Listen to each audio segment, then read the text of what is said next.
also in the science. Sa tinguha nga makahatag og dekalidad nga edukasyon sa kabataan, gilusad kaganyang buntag Mayo 31 sa Lyceum of the Philippines University kun LPU-Davao campus ang College of Engineering nga dunay duha ka mga academic programs nga gilangkuban sa Bachelor of Science in Computer Engineering ug BS in Industrial Engineering. Ang BS in Computer Engineering dunay specializations nga Systems Administration, Software Applications and Development ug Data Science. Usa kini ka programa nga nagapalambo sa Science of Technology sa design, development, implementation, maintenance ug integration sa software ug hardware component sa modern computing systems ug computer-controlled equipment.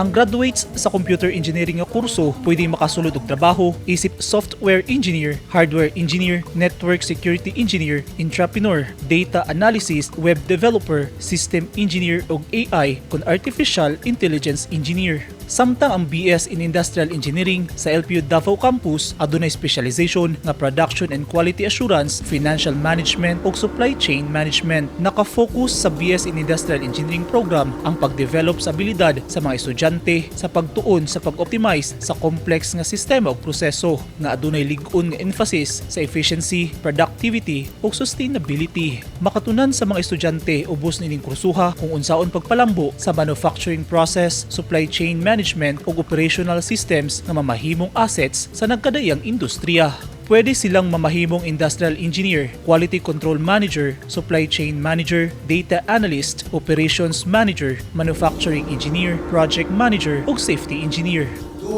Sumala ni Felipe Balingit Jr., ang Vice President and Chief Academic Officer sa LPU-Davao nga ang paglusad sa BS in Computer ug Industrial Engineering academic programs ubos sa College of Engineering sa LPU-Davao campus tubag sa nagkataas nga demand sa mga graduates niini sa industriya. That is the promise we are giving to our stakeholders.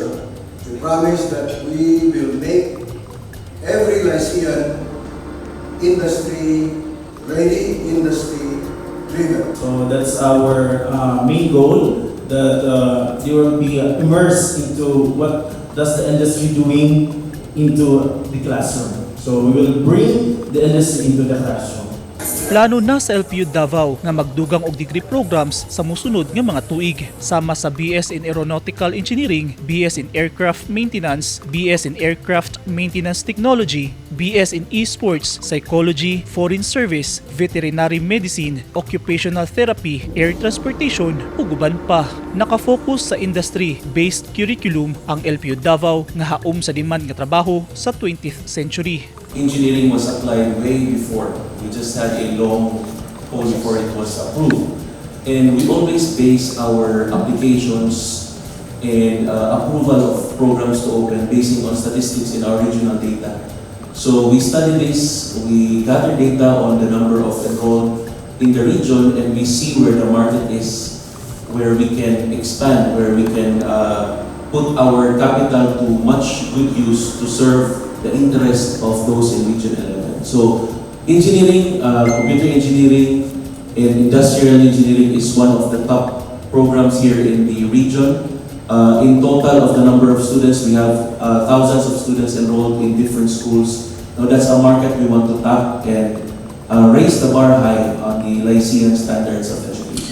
Target sa LPU-Davao ang 800 hangtod 1,000 ka mga incoming freshmen kun first year ka mga estudyante lang una ang dawaton alang sa BS in Computer ug Industrial Engineering nga adunay usa ka section matag programa. Andam na ang LPU-Davao sa unang klase sa College of Engineering karong Agosto 7, 2023 sa ikalimang tuig niini sukad nag-operate niadtong tuig 2019. In LPU-Davao, we really follow the rules. So we got approval only I think 2 weeks ago. And that's when we said, let's go full blast. So because of the limited campaign period, we are only targeting one section each. So, ano muna? First year. Next year, we will be allowed by JET to offer the second year level and third and so on.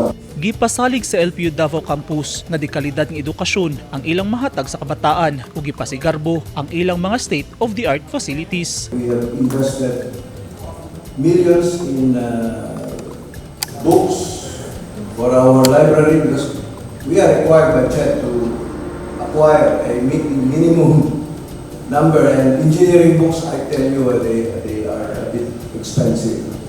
So we have invested millions in books, in laboratory equipment. Our IE laboratory is also filled with capital-intensive equipment, including lathe machines, all kinds of devices. We also invested in a very modern computer lab. Giklaro sa eskwelahan, mawalay pag-usbaw sa tuition kay nagpabiling anaa sa 1,500 pesos ang matag unit. Sa karon, anaa sa 10,000 ka mga estudyante ang enrolled sa LPU-Davao campus. Target sa eskwelahan, mapataas ang ihap sa mga enrollees ngadto sa 2,500 karong Agosto. Eugene Hinutan, Newsline, Philippines Davao Region. Stay safe.